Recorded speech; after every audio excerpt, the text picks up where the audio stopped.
and start promoting all the negativity to brainwash our children. So after a few years, they would be totally messed up and killing each other. And then in the meantime, they were building prisons at the same time for our people. So they knew that after a few years, we would be so messed up that we would end up having to go to prison, and the prisons have already been built.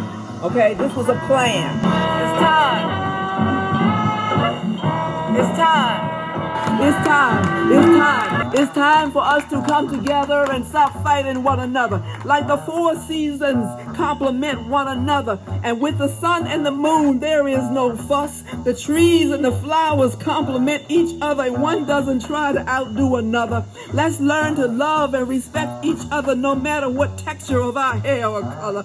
Let's respect each other's greetings, whether it be Assalamu alaikum, Baraka, Hotep, Habari Ghani, peace, praise the Lord, what's happening, or just plain old yo. It's time, it's time, it's time, it's time, it's time, it's time, it's time. Remember, Montgomery, Alabama, it's time, it's time, it's time, and we can do it.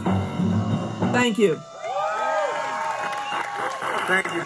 Thank you, brothers and sisters.